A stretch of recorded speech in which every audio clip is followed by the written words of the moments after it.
Okay, well, thank you very much, uh, uh, Maria, Carla, and Darlene. Thank you so much for joining us for this session of Global Thoughts. I really appreciate it. Just to give you a little bit of background on what global thoughts are is just basically just that. Is people share their thoughts, their international perspective, their experience, their insight with us. And it's just a very informal exchange of ideas. So thank you so much for joining us. And I'd like to welcome everyone else to this Global Thought session, our first for 2021, and we're very excited about it. We have a good lineup here. And we are going to talk about with several people here who have won the prestigious Chevening Scholars. And I don't know about anyone else in the audience, but until I went to Cuba a few years ago, I did not know about this program. And I thought it's a wonderful program. And I learned more about it through Carla, who I've known for a while. So this is going to be a good experience, I think, to learn a little bit more about this. So the format is basically just going to be conversational. Just we'll be talking with them, and everyone will be sharing their ideas and their thoughts with us. And then at the end, we'll have question and answers. All right. So this will be one length in duration, so you don't have to worry about a 4-hour session. It won't be that. But if you have any questions, more to it. And we just want people to feel comfortable. This isn't a formal lecture. It's just an exchange of ideas. Okay, so here we get going. We're going to get going. I am going to begin with Carla. Okay. So Carla, how did you learn about Chevening? Well, I remember that the first time that I heard about Chevening Scholarship was around 2015. Mhm. I was in the third year of my major in Cuba, in the Faculty of Economics in Cuba. And I heard for the first time about Chevening from one of my teachers. So she was around 25 years old. She just arrived from the United Kingdom, and she was like with full of experience. And I just remember like she said like, I mean, I was her student, and she told us like, guys, this is just like an amazing opportunity. So I think this changed my life. And I was like, okay, that sounds interesting. That's nice. Like going abroad to study. But at the same time, I was like in my third year of my major, and I said like, do you know what? This is like step by step. Anyway, Chevening have like requirements, so I need to finish my major first of all, and after that, let's see what happened. But from that time, I just like have Chevening like in my lifetime, if I can say that. So yes, what I started to do from that point was just like to study English more, because I have been like studying English for quite a lot of years, but Chevening require like a certain level of English that you have to take an exam to prove it. So I said like, you know what, I'm going to focus on my English. I'm going to focus on my major, and that's it. But in 2016, I heard about Chevening again, and this time was from my supervisor of my thesis in Cuba. So he applied for the scholarship. He went to the United Kingdom, to London, to study his master degree. So again, I had like another person next to me, like in my circle, that had like experience from Chevening. And he told me something that I'm never going to forget. He told me something like, do you know what? There's like a point in your life that you just need more. You need more about your professional experience. You need more about your personal development. And studying abroad is going to allow you to live this experience, you know? And I was like, that's great. So after I finished my major that I graduated, I started working for the application to Chevening. So yeah, that was how I heard about that. Okay, great. So it's a great program. I think it's really wonderful. So now let's go over to Maria. What was the, Okay. well, I guess both of you, Maria or Darlene, what was the process like? Was it easy? Was it a very long process to apply for Chevening? To summarize, like this process is long, it takes 1 year. So one of the learnings is like you have to be really patient, because yes, and also it's an opportunity to organize and to project yourself. But yes, that it has like different steps. So it's like the first requirement is to fill an application, but then you have to answer some questions like about leadership, about like your professional background, because this program is looking for leaders that can change their countries. So in our case, both we have an NGO that links health and education. So a friend of us told us that it was an opportunity to make the networking, to make networking and to improve our experience to make this NGO like grow. So that's why we decided to apply, but it was a long process, and it's you need to be like really patient and to go step by step. Ah, I can imagine. It sounds very laborious, a very, very long process. How long did it take from when you applied to when you were accepted? I imagine, was it a year or something like that? Long time? For you? Okay, yes, it takes like 1 year. So first you fill the application, then there is a filter. So then you have to upload some references from your work experience. And then if you pass like the next step, they call you to an interview. So that's the next step. And then from that interview, they tell you if you are accepted or not. But just to tell you, like to share with all of you, like there is like, I don't know, only the third percent of the people that applies got this scholarship. So it's a huge challenge. It sounds very, very competitive. Wow. So this next question, I guess, for Darlene. So you all studied at the University of Manchester. What was that like? Good. Sorry, it has been a really great experience because from my personal background is, for example, I didn't talk in English a year ago, and now this is an amazing opportunity to interact, to learn from people from around 100 countries across the world. And also the reputation from the university is really good. It's really interesting, the possibility to read a paper and then realize that the person who wrote that paper is your convener, course convener, and that is an amazing opportunity for me, considering my personal background. Oh, very good. And what did you? We know Carla studied economics. What did you two study? International development, politics, governance, and development policy. Very good. And in my case, it's the same master, but this master has like different pathways. So there is one like politics and governance, and my pathway is management. So actually, I finished my master, but Darling is still in the process. So it has been really challenging because he came here to learn English, and now he's studying in English. And yes, probably, as you know, the education system from our countries are totally different from the UK, and more the accent, and here in Manchester is really difficult. Yes. So we have to make a lot of effort, but I think it's related to all this process. To come here was not easy. Also, to live this experience is not easy, but it's like really, we are really lucky to be here. No, it's a great opportunity. How did you? We know about the accent and dealing with English. How did you deal with the cold Manchester weather? Well,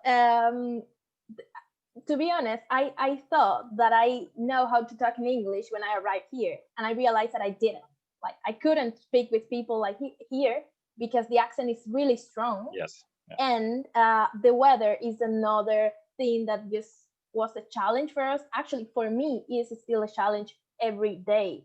I was talking with someone today about the fact that we don't have the sun almost, and that's really challenging. I mean, in Cuba we have summer all the year, and it has like a lot of impacts in your life. Just the just fact to not see the sun every day is like challenging. And but yeah, the weather is like another topic. Is really difficult. But I think as well it's just part of the experience. I think with this kind of weather as well, you learn how to appreciate more. I mean, when there is sunny, I just go outside because I have to be outside just to enjoy the sun. And I think you just learn how to appreciate the little things that sometimes you have, because in Cuba I used to have like sun every day. Mhm. And I was like, okay, it's too hot. But now when I see the sun, it's like, oh my God, thank you for this. So like, I think it's as well just part of the process. You learn how to appreciate more little things as well. And even during this year that has been like so difficult for everyone in the world. So what advice would you give to future people who are future students who are applying for Chevening? What do you recommend to them? What advice would you give? I could say that this is a really possible experience. Don't think that you cannot win this kind of very prestigious scholarship. Trust in your previous experiences and in your intention to make a change in your context, and also try to I don't know, to try to don't lose the confidence. Yeah, don't lose the confidence, because maybe you will have to apply twice, 3 times before winning this scholarship. In my case, I applied in 2018 with my scarce English at the time.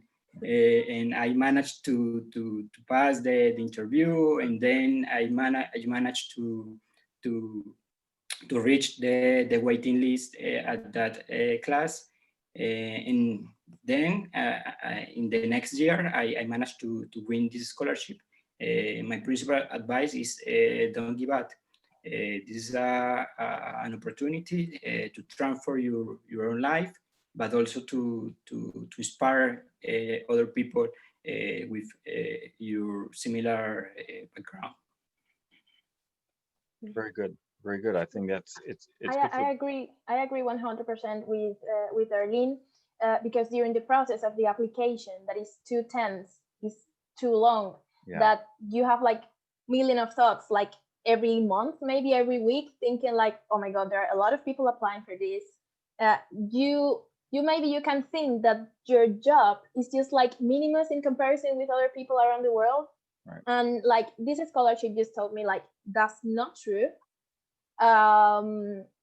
Also, Marian was saying something really important about the scholarship that is focused for future leaders. And when I read that for the first time, I was like, oh my God, I don't see myself like a leader.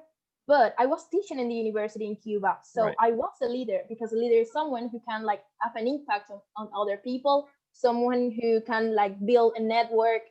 And I was doing that when I was working in the university. So yeah, like in the whole process is difficult.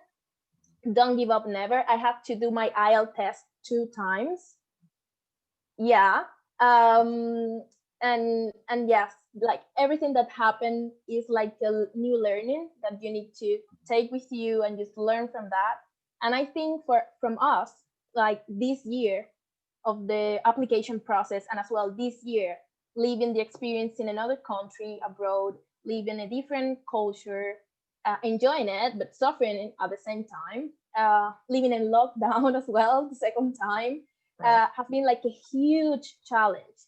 because if it is difficult for people who are right now suffering from the virus and everything, but they are in their home countries, can you imagine for us that we are far away from them, Right. that it is quite difficult. But the positive way of this, like I can say that I feel like I feel stronger than 1 year ago.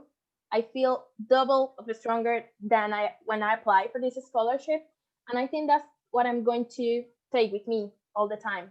And also this knowledge from the university, the amazing jobs from the supervisor, from the teachers from the university who really support us during this difficult time as well.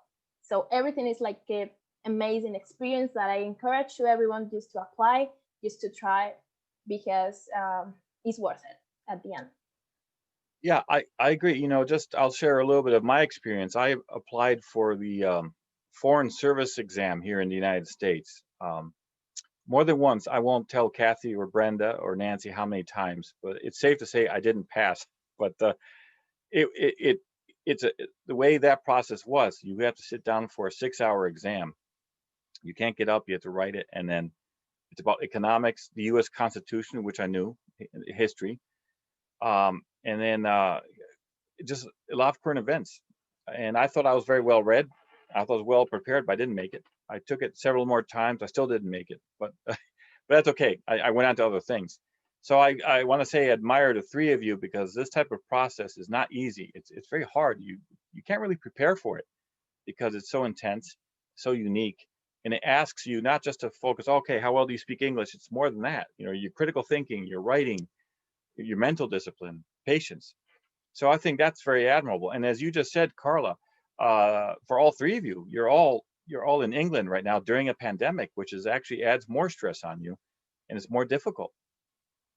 So I admire you for that, and maybe that's something you should publish and write something about. I don't know if Chevening will do that, but I think it's a legitimate concern, or it's a good topic. Say, okay, this is what our experience is like. We're scholars here studying, and now we have this pandemic. Yeah, in about that, we have had as well like big support from the scholarship from Chevening. They Good. send us like during the course. Sorry, excuse me. During the course, I had like we received like an email every month, just talking about the month, just talking about the process. I have learned a lot about mental health living in the UK, because that's like an important area in the university, and it's also an important area for Chevening, because they know that is difficult.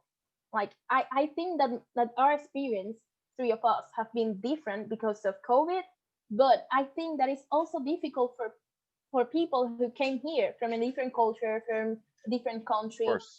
Difficult because it's a big change that sometimes you don't know how to face sometimes. But yeah, we have received like support from the scholarship about this. See, that's good. I'm not surprised. I mean, Chevening does have a good reputation.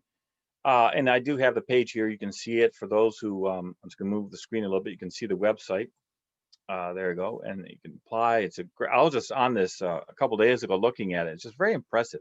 And what I really love is the Chevening effect.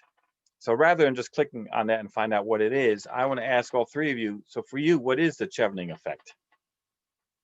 Okay, for me, is the possibility to feel connected with people that has the same point of view, or you connect with people that you have similarities, even you are from different context, different background. Like the most important thing is like you want to have a positive impact in the life of other people. So I think this scholarship is like a domino effect. Like we have the possibility to have and learn from new tools, but we also want to share these tools with more people. So for me, is the possibility to get inspired and to work for to build a better world. And for me, that's like what how I summarize Chevening, and it's not only about the experience of studying a master, but for example, we met with Carla here because of the scholarship, Right. and we shared many things. We work like in education. Carla is from Cuba, we are from Colombia. We have differences, but also similarities. So it's the possibility to get this network for all your life. No, I think that's a good question. I think there's a good segue because I wanted to, and there's a question from Brenda, which I'll add. I'll send to you in a minute. But the question I have is, and I like what you just said, Marianne, about sharing it with others. How you can take this message and share that with others. Would that mean for, let's say, for you and Darlene to go back to Colombia, and maybe Carla to go back to Cuba, or would you stay in England, or would you go to another country? From my personal opinion, I have a very I don't know, a very strong sense with patriotism, and I have, as Marianne said, an NGO there, and the project or the plan is to come back to Colombia and continue working for people that need to I don't know to be included in our society. For example, I am from a small region in northern Colombia that historically suffered from the armed conflict, and now is even from the drug traffic. But the majority of the people are good persons.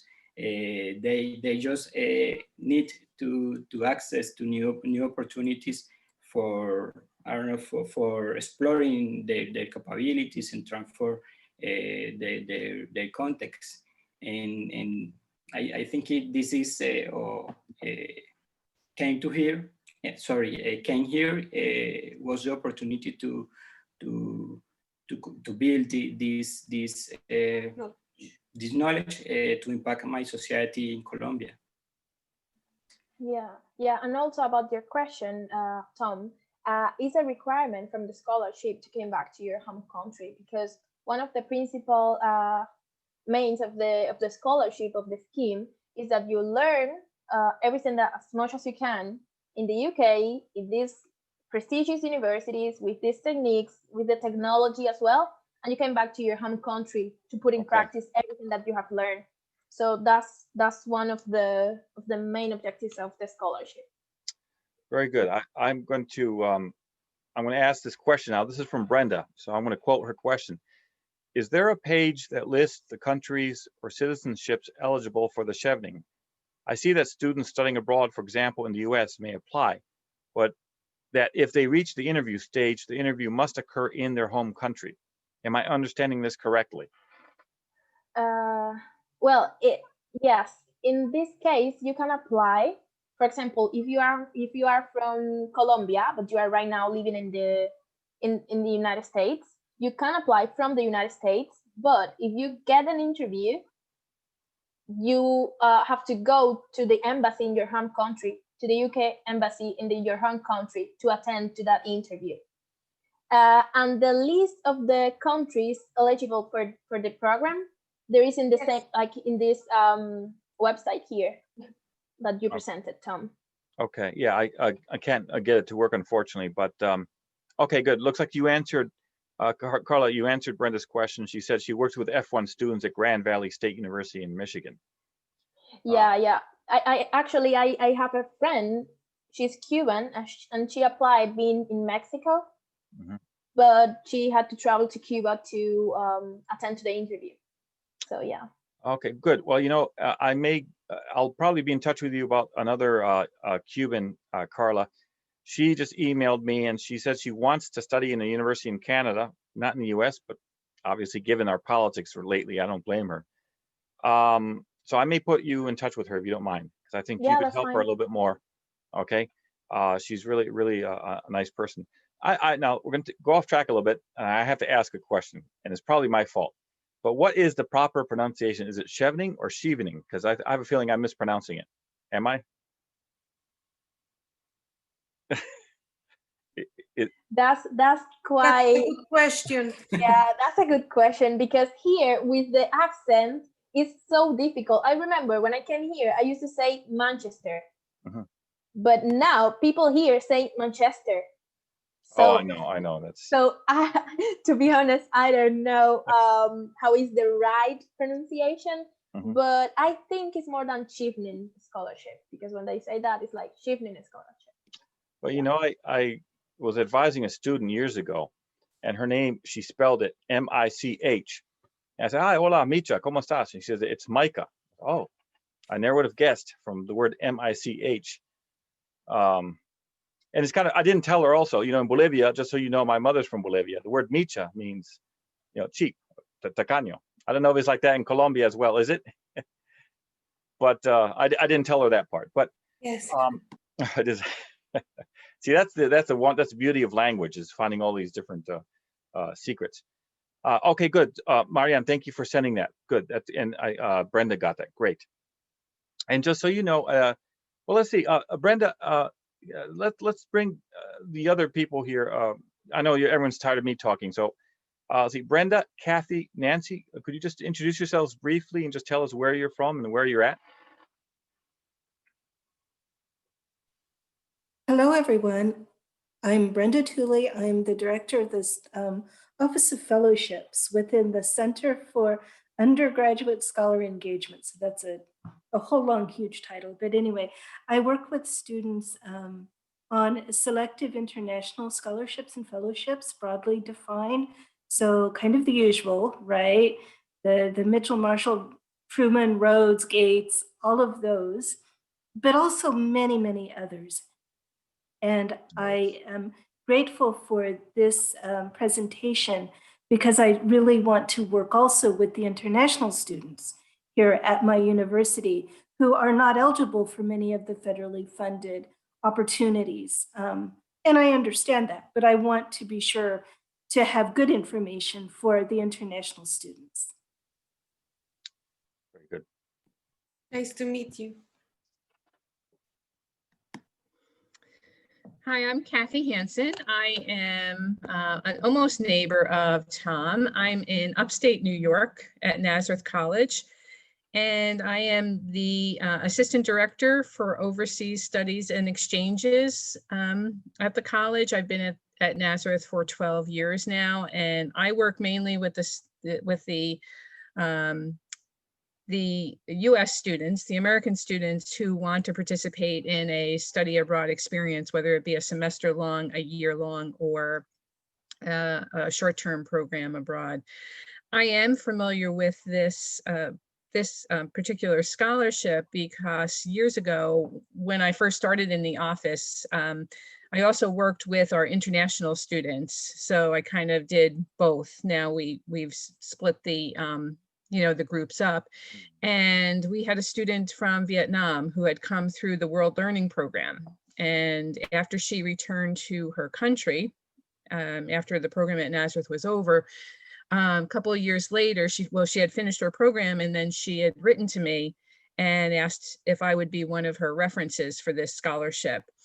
And I don't believe she did get it on the first round. So, but she stuck to it, just like what you were recommending that you do, and applied a second time, and did get the scholarship on the second round, and was able to study in the UK. So that worked out really well for her. Nice to meet you. And just to clarify, Nancy is my mother. Oh, okay. So, I'm sorry. Yeah, and probably like she is living in Colombia, okay. but she used to live when she was young in Canada. So probably I don't know if she wants to speak and how is her English, but she wanted to see and to be here to hear about our experiences. Okay, great. Well, thank you for joining us, Nancy. It's a pleasure. Yeah, and if you want to speak, that's fine. But I do have another question for the three of you. Again, Carla, Maria, and Darlene. So we've heard about now the UK is leaving Erasmus. Now, do you think, what consequences will that have for Chevening? Will that mean there'll be more money for Chevening? Will they be able to attract more students?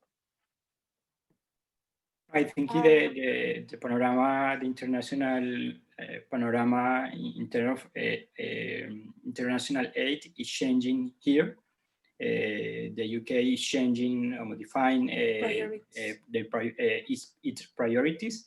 For example, it's very uncertain the future of the scholarship in terms of the number of the scholarships for the next year. Because, for example, the government is announcing maybe a shortcut in the resources for international aid, and also the redressing in the resources to other countries, depending on the international interest for the UK. Okay, very good. Yeah, I think we're all following, what happened there with the exit from Erasmus, which I think was a very poor decision. I think we all agree on that. Yeah. So there may be other options. In a way, it may be good because Erasmus was always so tied to Europe. I think now this is an opportunity maybe for UK to really focus on Latin America. I think certainly Cuba, Colombia, Bolivia, which I'm very passionate about. I think it'd be a great opportunity. We'll have to see, because I can't read Boris Johnson's mind. So. Yeah. Regarding this as well, this is such like unpredictable thing, because right now you cannot know what can happen, even if you try to analyze, and you have to take into account like everything that is happening right now. Like have been like COVID, Brexit, second lockdown, has been like everything together. To be honest, I thought that from the previous cohort, from the scholars, I thought that the scholarship would be like less. For example, in the case of Cuba, I think there were like around 10 scholarships this year. In my year, there were like 12 scholarships. So the numbers are more or less keep the same. But yeah, you cannot predict what can happen with this as well. I think only. Oh, sorry. Go ahead, Maria. No, just in the case in Colombia, they reduced the scholarships like a lot. For example, in my year, there were 24 scholarships, but in Darling's court, there are 12. So they reduce it a lot. And also this is like part of the UK, yes, but also they have like other stakeholders. So for example, there were like petroleum companies. Oh, I didn't know that. In this case, they are not supporting anymore. So it's also like the UK, but also other stakeholders that probably they can afford because of the situation. They have other priorities. So yes, there are many factors that are having a change in these, in the numbers of the scholarship.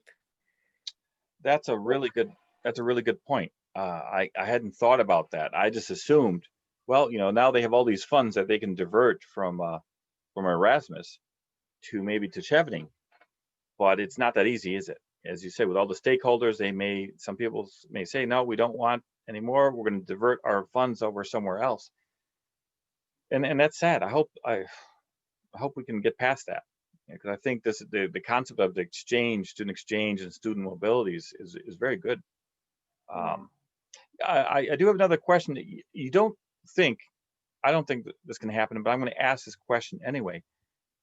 As we continue with the pandemic, do you think Chevening will say, look, let's just revert to an online program rather than having you come here? I think, Carla, you mentioned you had to do online courses. Chevening wouldn't do that, would they? Let's say they talk to someone in Colombia or Cuba. Instead of coming to Manchester, you had to take all your classes online.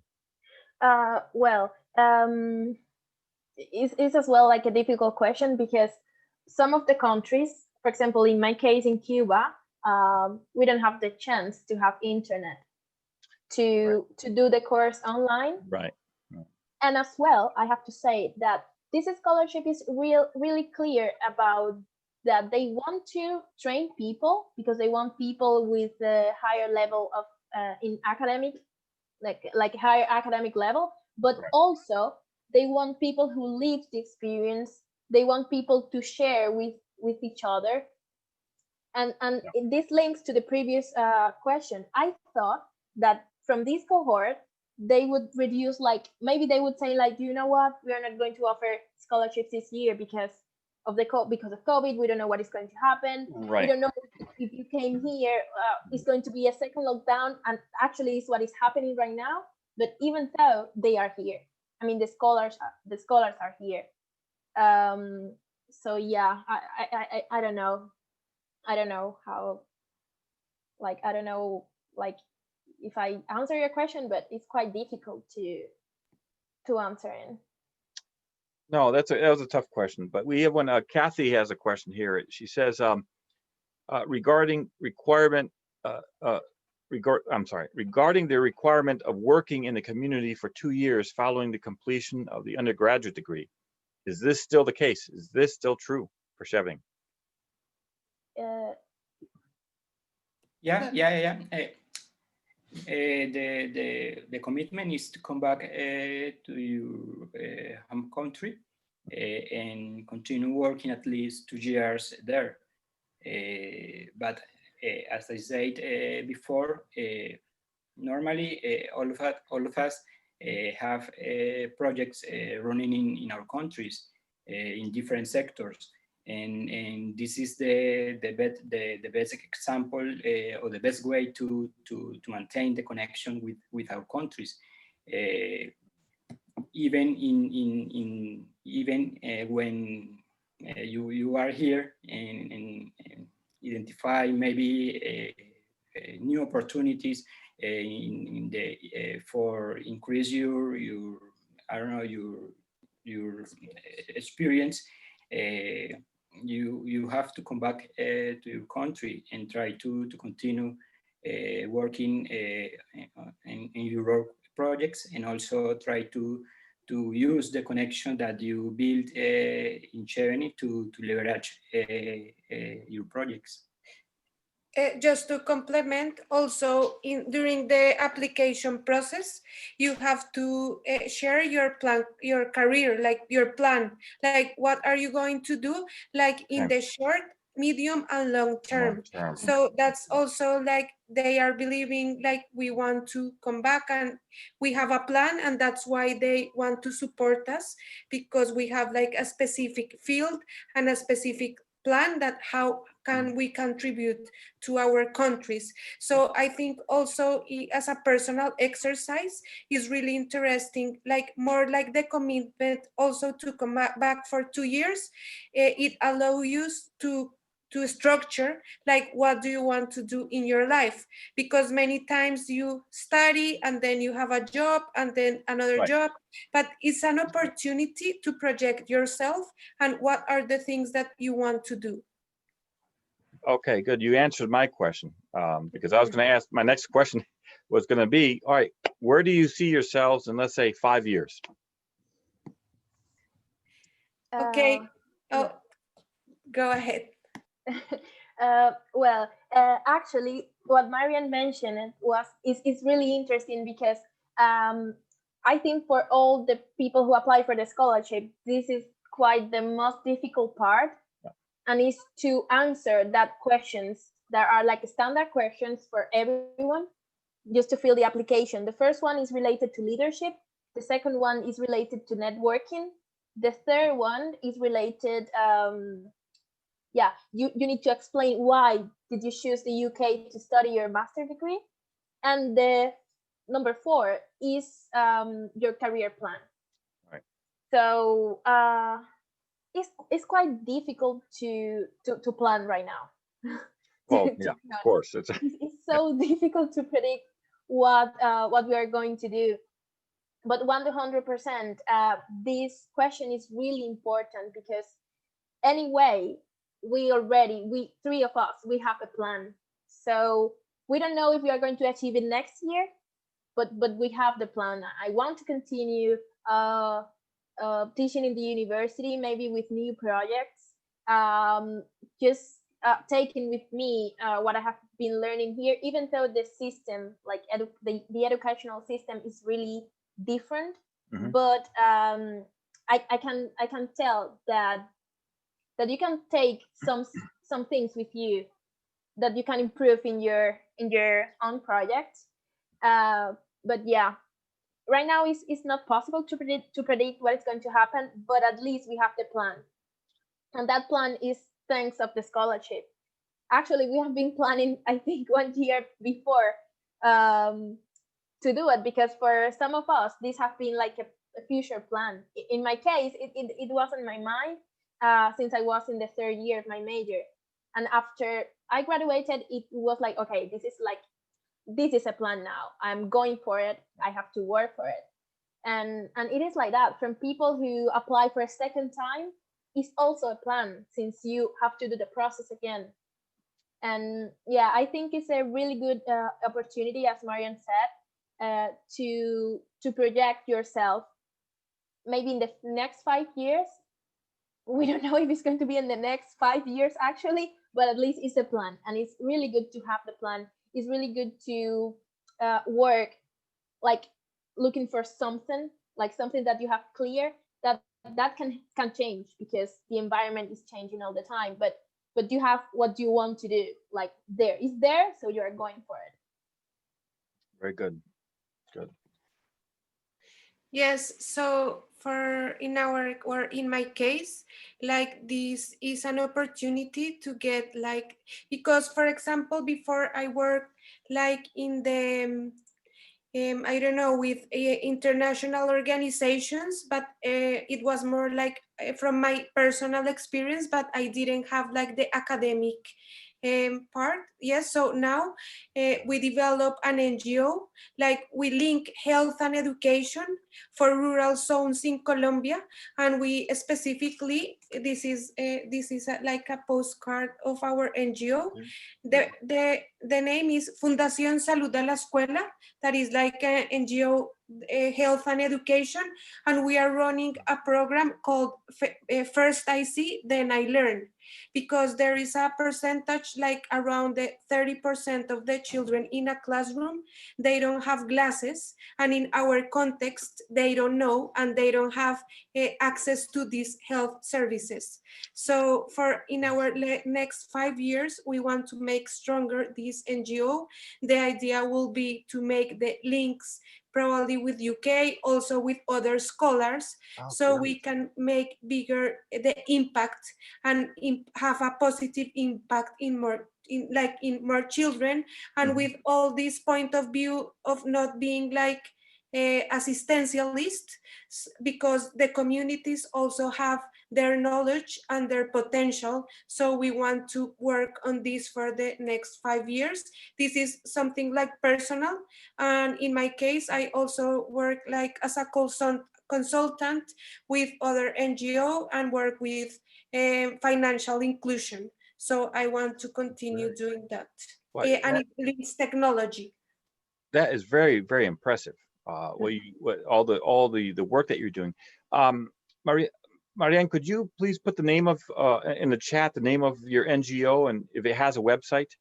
I'd be interested in it. And yes, this is another challenge that we need to translate it in English. I will share the web page, but it's in Spanish, and we also have Instagram and Facebook if you want to follow our. Of course. Okay. Yeah. Thank you. No, that'd be great.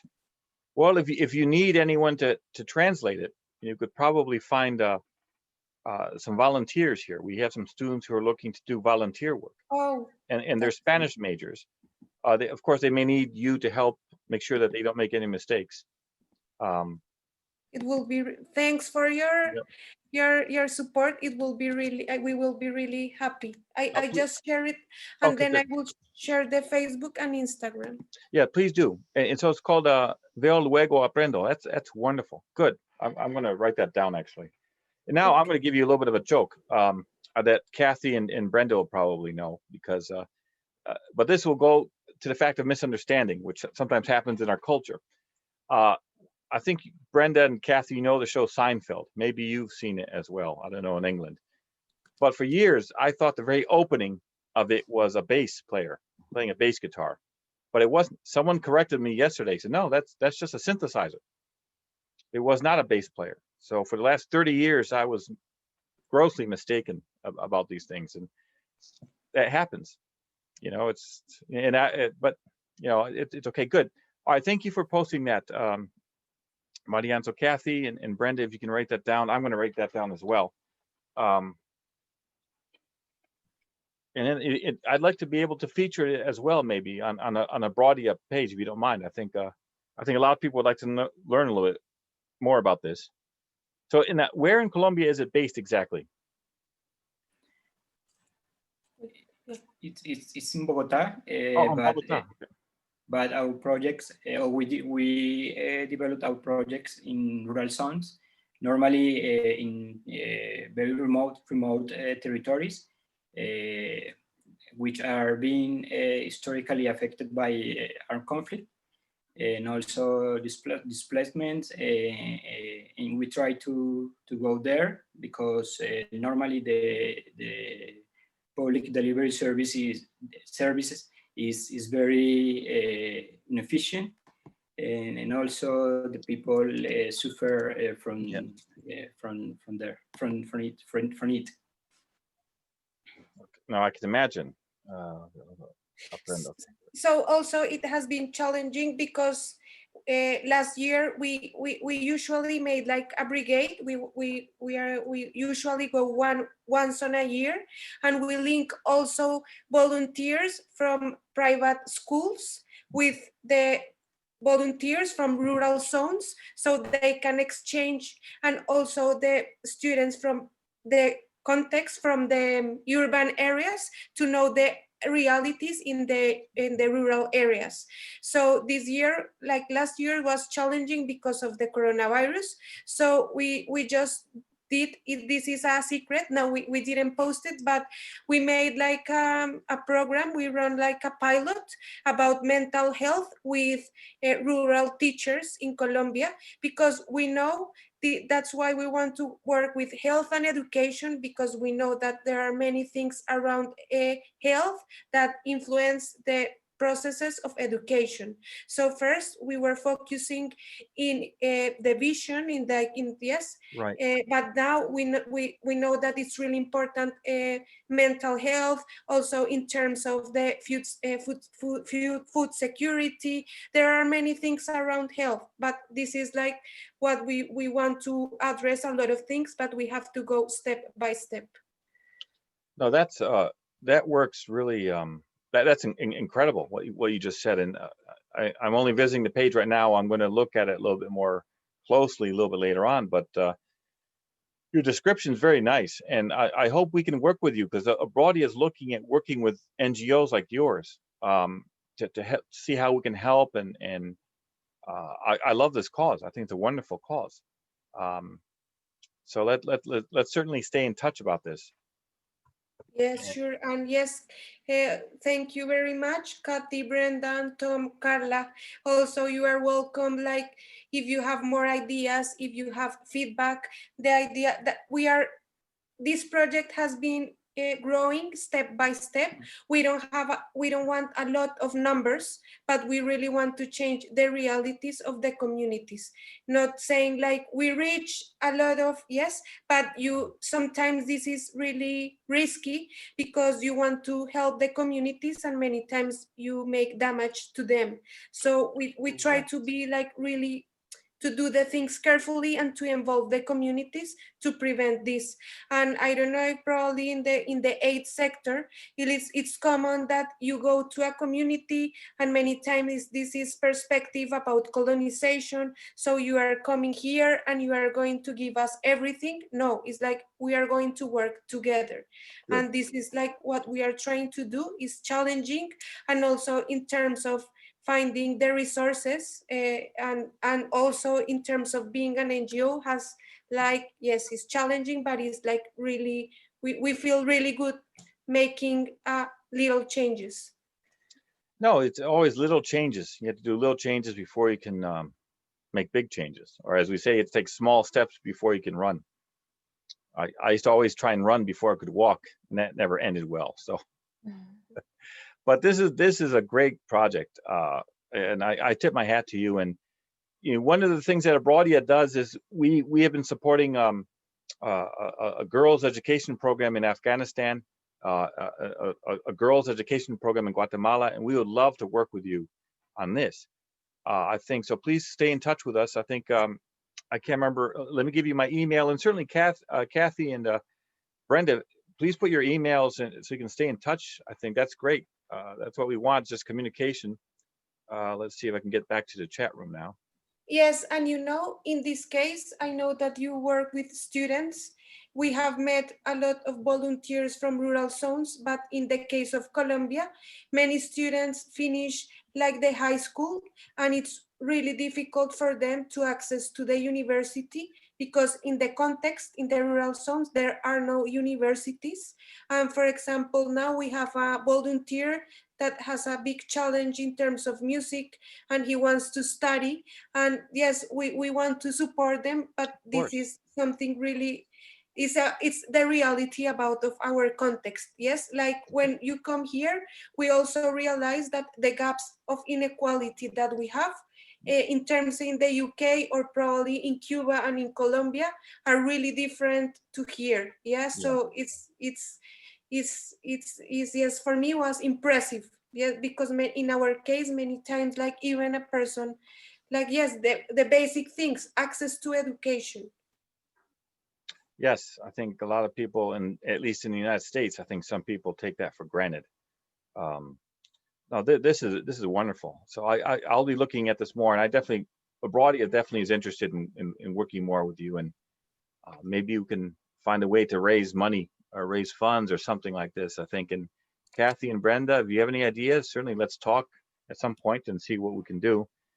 We always joke we can't solve the world's problems in 30 minutes, but we can at least do little by little, like what you, Mariana and Darlene are doing. It's wonderful. I mean, it takes these efforts to really make this a better place.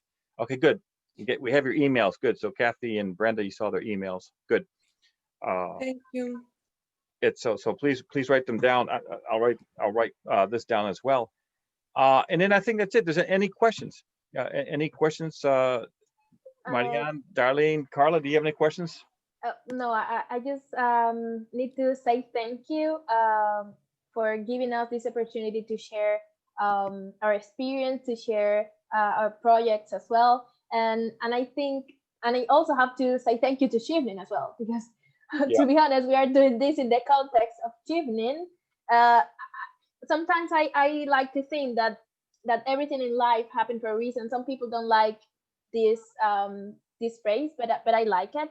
And yes, this is Chevening as well, just to share experiences, just to build things like with an impact on the society.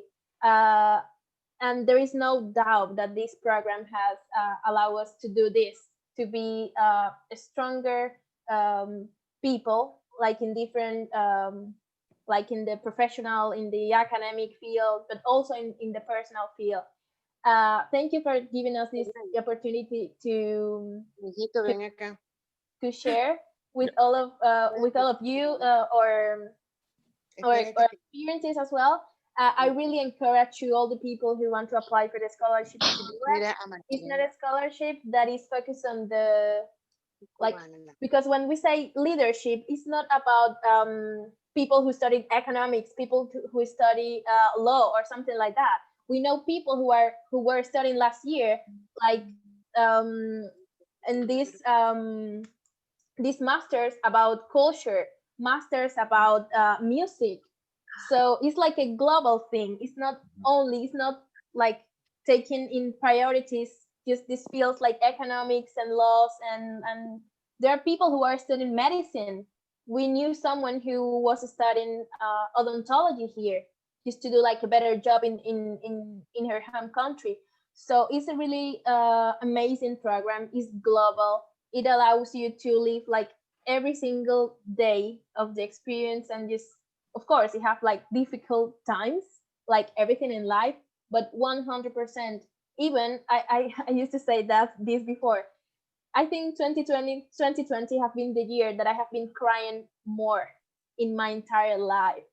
But 100%, I will do it again, because like it's worth it. It's worth it just to meet people I used to meet, people like Marian and Darlene. It's worth it just to keep this friendship for life as well, and to keep working together and doing things. And it's amazing that now Abroadia can link with Veo y Luego Aprendo and do things together. And this is scholarship is for this. And thank you again, Tom, for the opportunity. Sure. No, thank you. And then also we'll involve you in some. Kathy and I have been working on a project down the road. We will, once we have it developed, we'd like to invite you, Darlene, and Mariana as well. Carla, do you mind putting your email so that Kathy and Brenda may have it? Thanks. And then while we're doing that, I will, before we close, I just want to let you all know who our next guest will be. Our next global session, Global Thoughts guest is going to be Stephanie Gardner. She is a very well-known documentary filmmaker, and she wrote the travel TV series called 33andMe, which you should be able to get on Netflix. I met her when she went to Cuba, and I helped her connect to people there. And Carla's going to like this story, because I negotiated a good rate with one of the drivers of one of the classic convertibles in Cuba, so they could film. And then what they did, they actually took a picture of him while they're filming. So he said, no, Tom, senor, I'm gonna have to charge you more because I appeared in the film. They filmed me. And so, yeah, of course. Yeah. So, but I mean, that's a typical Cubanismo, but it was fun. I enjoyed it. I mean, it was all in good spirit.